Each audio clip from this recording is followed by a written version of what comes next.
Fala pessoal, tudo bem? Professor Bruno Bragança na área, mais uma vez, aula de História. Hoje nós vamos falar de Primeira Guerra Mundial.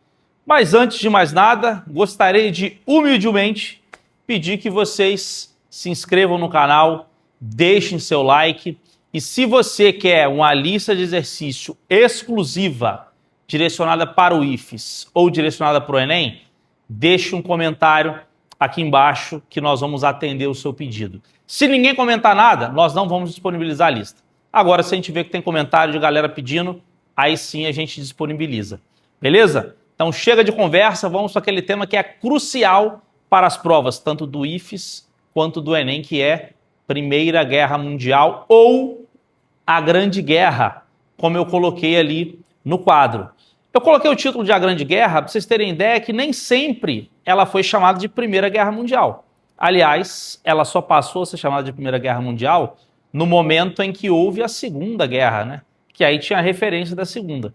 Então pode ser que apareça na sua prova o seguinte: a Grande Guerra. O que foi a Grande Guerra? Você já sabe que se trata da Primeira Guerra Mundial, que foi de 1914 a 1918. Vamos iniciar aqui, meus jovens, falando sobre os antecedentes, o contexto da época e os antecedentes. Primeiro ponto, Belle Époque. O que seria a Belle Époque? A Belle Époque era um período de muito glamour, de desenvolvimento industrial, de percepção de que o mundo estaria muito melhor por conta das novas tecnologias, por conta da ciência. Tudo aquilo de bom que vinha acontecendo na Europa a partir do século XIX para o século XX, sobretudo proporcionado pela ciência e pelo desenvolvimento industrial. Os salões franceses são os grandes exemplos desse período de Belle Époque, todo mundo bem arrumado, danças, festas, positividade nesse contexto. Segundo tópico, imperialismo, né? A corrida imperialista, as disputas imperialistas. As grandes potências europeias estavam disputando território dentro do continente africano e do continente asiático, como vocês sabem, durante aquele período conhecido como imperialismo do século XIX. Isso gerou muitas brigas, gerou muitas rusgas, que vai acabar culminando como fatores da Primeira Guerra Mundial. Imperialismo, depois corrida armamentista. Esse período, gente, é o período conhecido como a Paz Armada. Segundo os políticos dessa época, eles pensavam que para que houvesse paz, era necessário estar preparado para a guerra. Então houve um contexto de muito medo, de receio de um grande conflito, onde diversas potências começaram a se armar, a se preparar caso houvesse uma guerra. Foi como uma premonição, que a guerra acabou de fato acontecendo. Paz Armada, revanchismo francês. Por que a França quer uma revanche nessa guerra? A França quer uma revanche porque a França perdeu o território da Alsácia e Lorena para a Alemanha durante a Guerra Franco-Prussiana. Durante o período onde a Prússia estava tentando a sua unificação e acabou culminando, inclusive, na unificação e formando a Alemanha como nós conhecemos hoje. Então a França tem uma briga, tem um receio muito grande, uma vontade muito grande de se vingar da Alemanha nesse momento por conta da perca daquele território. A França é louca para reaver esse território da Alsácia e Lorena, um território muito rico em minérios. Disputas econômicas. Essas disputas econômicas ficam a cargo da Inglaterra contra a Alemanha. Vocês vão lembrar aí que a Inglaterra foi a pioneira na Revolução Industrial.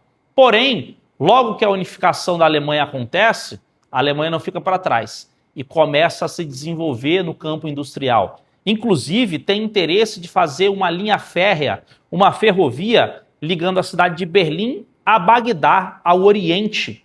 E isso vai deixar os ingleses apavorosos, porque eles vão pensar, se a Alemanha consegue construir essa linha férrea e eles então têm um contato com o Oriente, eles vão tomar o nosso mercado. Então a Inglaterra também estava com receio de perder o mercado que eles tinham com o Oriente. Depois, nacionalismos. O que seria esses nacionalismos? Seriam, jovens, o chamado pan-germanismo e o pan-eslavismo. A ideia de que a região dos Balcãs, que eu vou falar daqui a pouco, seria uma região unificada por grupos nacionalistas. Alguns desejavam uma unificação em torno da Sérvia, outros desejavam a unificação em torno da Alemanha. Então, o pan-germanismo e o pan-eslavismo, sentimentos nacionalistas exacerbados nesse momento. E aí, a gente vem para o ponto crucial para a questão balcânica, que é aquela onde tudo acontece, onde a guerra tem início. E aquela que eu tenho certeza que você que está aí sabe de cabeça, né? Qual foi o estopim da Primeira Guerra Mundial? O assassinato de Francisco Ferdinando. Mas vamos chegar então a esse momento. Por que que ele morre? Você tem uma região, galera, a região dos Balcãs, que é uma região de muita disputa. Quem tem interesse nos Balcãs? Vem aqui para o mapinha, hein? Aqui está um mapa feito com muito carinho por mim para vocês, hein? Essa região é a região dos Balcãs. Se você parar para analisar, nós estamos num contexto onde França é unificada, Inglaterra, Alemanha, Áustria, Rússia, tanto que isso tudo aqui é chamado de império. Império inglês, império francês, império alemão. Enquanto isso, essa região dos Balcãs, eu vou até colocar na tela agora para vocês. A região dos Balcãs, essa região aí, com muitos países sem serem unificados. Então existe uma briga interna muito grande, disputas nacionalistas, para unificar tudo isso. E existe também um receio de outro país anexar essa região aos poucos e, de repente, tomar todo o território. É o que vai acabar acontecendo com a região da Bósnia. Você vai ter a Áustria-Hungria com bastante interesse na anexação dessa região dos Balcãs inteiro, e o primeiro passo é anexar a Bósnia.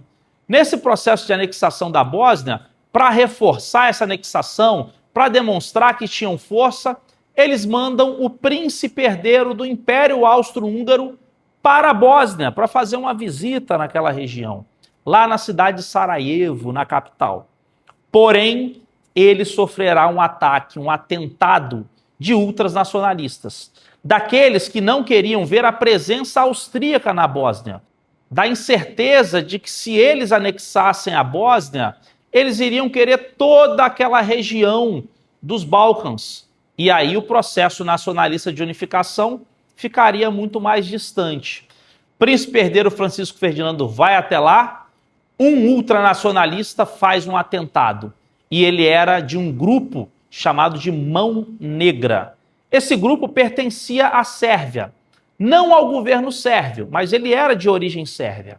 E aí a Bósnia começa a pressionar a Sérvia para fazer investigações e, sobretudo, para tentar culpar a Sérvia também pelo processo que envolveu o assassinato de Francisco Ferdinando. Então, depois da morte de Francisco Ferdinando, galera, a confusão está instalada. Até porque as alianças políticas já estão prontas. Vamos a elas então, hein? A política de alianças. De um lado, existe uma aliança política e militar, conhecida como Tríplice Aliança. Quem está aqui? Alemanha, Áustria e Itália. Do outro lado, tem a Tríplice Entente, que nós temos França, Reino Unido e Rússia. Isso no início da guerra, né, galera? Ao decorrer do que a guerra vai se movimentando, algumas alterações são feitas. Por exemplo, a Itália, ela logo em 1915, ela vai acabar mudando de lado. Ela vem para a Tríplice Entente. Inclusive, na Segunda Guerra Mundial, ela faz o mesmo movimento, né? Então, a Itália muda de lado, convencido pelo Reino Unido, convencido pela Inglaterra. A Rússia é um território também que vai deixar a guerra no decorrer dela. E aí aqui nós vamos somar a entrada dos Estados Unidos logo depois. Mas nesse primeiro momento, o que é importante você saber? Temos alianças políticas e militares. Isso significa que se alguém daqui atacar aqui, ou alguém daqui atacar aqui, praticamente as alianças serão feitas. Então acompanhe aqui como que a Primeira Guerra Mundial de fato começa. Vamos ao mapa. Nós temos aqui a região dos Balcãs, que eu disse a vocês, que é uma região de incerteza. Nessa região, a Áustria-Hungria vem até aqui e anexa a Bósnia. O príncipe herdeiro vem para cá, é atacado pela Mão Negra, pertencente à Sérvia. O detalhe é que a Áustria começa a ameaçar o governo sérvio. Só que o governo sérvio era aliado da Rússia. E aí tropas russas começam a marchar para proteger a Sérvia. No momento em que a Áustria declara guerra à Sérvia, a Rússia vai declarar guerra à Áustria. Nesse momento, a Alemanha declara guerra à Rússia e faz um movimento de tentar invadir a França pela Bélgica, mas a Bélgica era um país neutro. Nesse momento, a Inglaterra e a França declaram guerra à Alemanha.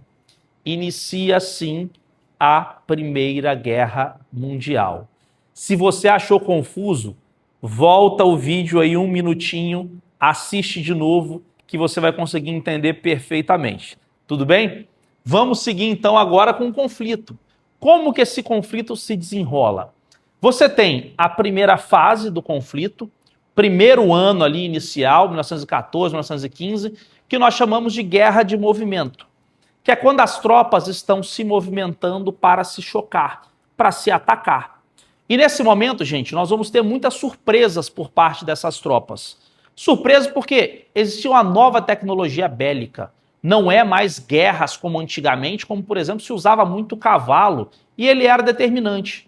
Na Primeira Guerra Mundial, o cavalo não é determinante mais para a guerra. Talvez para você chegar em ambientes mais distantes, onde não tem estrada. Mas para o conflito em si, coitado do cavalo tomava um tiro, morria.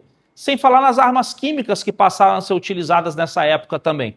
E isso levou a guerra a um novo patamar. Quando as tropas estavam indo se chocar e se chocavam, iniciava uma nova fase da guerra, que é a chamada Guerra de Trincheira, que é aquela onde a gente costuma ver em filmes, tipo Mulher Maravilha. Tem uma parte, um trecho do filme da Mulher Maravilha, onde ela entra dentro de algumas trincheiras. Ou filme como 1917. Esse filme, inclusive, ele fala exatamente sobre as trincheiras, sobre as complexidades das trincheiras. Então, os soldados ficavam de um lado, os soldados do outro, e eles passam a se enfrentar. A trincheira funcionava como uma proteção, uma barreira, né? E o conflito acontecia ali naquele meio de campo. Existem algumas histórias que se contam sobre essas trincheiras. Por exemplo, do Natal, onde foi celebrado entre tropas rivais, ou o futebol, que jogaram tropas rivais também em um momento de pacificação. Por mais contraditório que pareça ser, gente, a guerra, o envolvimento no conflito é feito por humanos. E humanos possuem sentimentos, ora racionais, ora irracionais. Novas tecnologias, então, uma economia voltada para a guerra. Aqui tem um ponto importantíssimo, sobretudo para você que está fazendo o Enem. O que temos de importante aqui?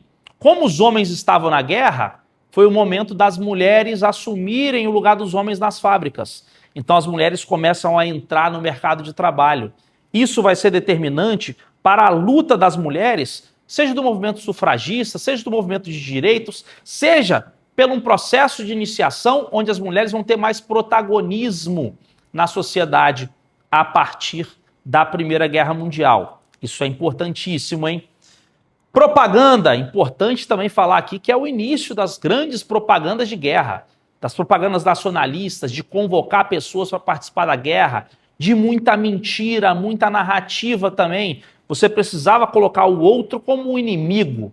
Então, quanto mais a sua nação tivesse ódio da outra nação, melhor. Portanto, muita mentira também foi inventada nessas propagandas. Chegamos então ao ano de 1917. Por que eu coloquei aqui que 1917 é o ano decisivo? Porque em 1917 acontece a Revolução Russa, lá na Rússia. Essa Revolução Russa, ela é liderada primeiro pelos mencheviques, depois pelos bolcheviques. Os mencheviques permanecem com a Rússia na guerra. Os bolcheviques, liderados por Vladimir Lenin, ele havia prometido tirar a Rússia da guerra. Você vai lembrar do lema ali que o Lenin lança, que é o paz, pão e terra. Ou seja, em paz significaria a saída da Rússia da guerra. E ele retira a Rússia da guerra. Saindo da guerra, não é só assim também, né, gente? Quando você entra numa guerra, você não fala assim, foi mal, tava doidão, tô indo embora. Não, você tem que assinar acordos. E nessa, a Rússia, por exemplo, perdeu o território da Ucrânia. Essa mesma Ucrânia que a Rússia hoje, atualmente, está tentando conquistar novamente, está tentando derrotá-la novamente. Beleza? A Rússia sai da guerra através da assinatura de um tratado conhecido como Tratado Brest-Litovsk. Não confunda o Tratado Brest-Litovsk com o Ribbentrop-Molotov. Os nomes são parecidos, mas o Ribbentrop-Molotov se refere à Segunda Guerra Mundial, quando Hitler e Stalin fazem um acordo. Aqui não. O Brest-Litovsk é da saída da Rússia da guerra. Estados Unidos, então, percebe que, se ele ficar parado, as potências aliadas a ele, como França e Inglaterra, poderão ser derrotadas. Então, os Estados Unidos decide entrar no conflito. E ele entra, gente, com soldados descansados. Tem 3 anos de guerra, muito mais arma. Então, é o fim do equilíbrio na guerra. Os Estados Unidos entra, desequilibra o conflito e ele entra do lado de quem? Ele entra do lado da Tríplice Entente, França, Reino Unido e Rússia, que havia saído já nesse momento. E aí vai ser decisivo para o fim do conflito. Estados Unidos entra, desequilibra o processo, temos uma nova guerra de movimento e, no fim das contas, derrota da Tríplice Aliança. A Itália já tinha saído no início da guerra, a Alemanha e a Áustria vão acabar assinando acordos que por muitas vezes será bastante prejudicial para eles. Fim da guerra. Quando a guerra acaba, nós precisamos fazer o quê? Tratados de paz. E aí vamos falar sobre eles. Fim da guerra e os acordos de paz. Primeiro, os 14 pontos de Wilson. Wilson era o presidente dos Estados Unidos. Ele sugere um fim de guerra com um acordo sem vencedores. O que significa uma guerra sem vencedores? Significa um fim de guerra onde ninguém será punido. É basicamente o seguinte: reúne todo mundo, vamos ver o que dá para ser feito para que todo mundo se reconstrua, vamos criar um organismo de paz para manutenção da paz. Ele, inclusive, sugere isso, a criação da chamada Liga das Nações. Hoje seria uma espécie de ONU, né? Então ele vai sugerir isso. E ele vai dizer o seguinte: galera, esse acordo é para vocês na Europa. Eu estou do lado de cá, eu não preciso disso não. Quem está se matando são vocês. E aí você tem a sugestão dos 14 pontos de Wilson, ou a paz sem vencedores. Porém, o acordo que será firmado vai ser o Tratado de Versalhes, como vocês bem conhecem. A França e a Inglaterra não querem saber de acordo de que todo mundo estava bem, não. Ah, não, desculpa, não. Ela quer punir os derrotados. Ela quer punir, sobretudo, a Alemanha. Por quê? Também por uma questão econômica. A Inglaterra quer derrotar a Alemanha economicamente. A França tem ódio porque quer de volta o território da Alsácia e Lorena. E nós teremos, então, o Tratado de Versalhes, que é um tratado extremamente punitivo para a Alemanha e que vai gerar na Alemanha um sentimento de revanche. E isso vai culminar na Segunda Guerra Mundial.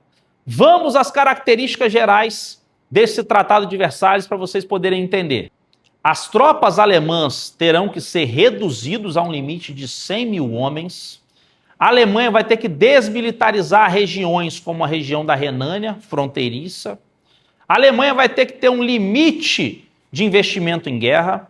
A Alemanha vai ter que pagar indenizações pesadíssimas para os países vencedores. A Alemanha sairá destruída. Quem vai se aproveitar dessa destruição para instigar na população um sentimento de revanche? Quem é? Eu vou deixar vocês colocarem no comentário. Quem foi que instigou a Alemanha a ressurgir das cinzas, se transformar numa potência e também tem um monte de consequência negativa, mas que nós veremos apenas na aula de Segunda Guerra Mundial. Beleza, meus jovens? Muito obrigado pela presença de todos vocês nessa videoaula. Não se esqueça de se inscrever no nosso canal, de deixar um like e um forte abraço a todos. Se cuidem!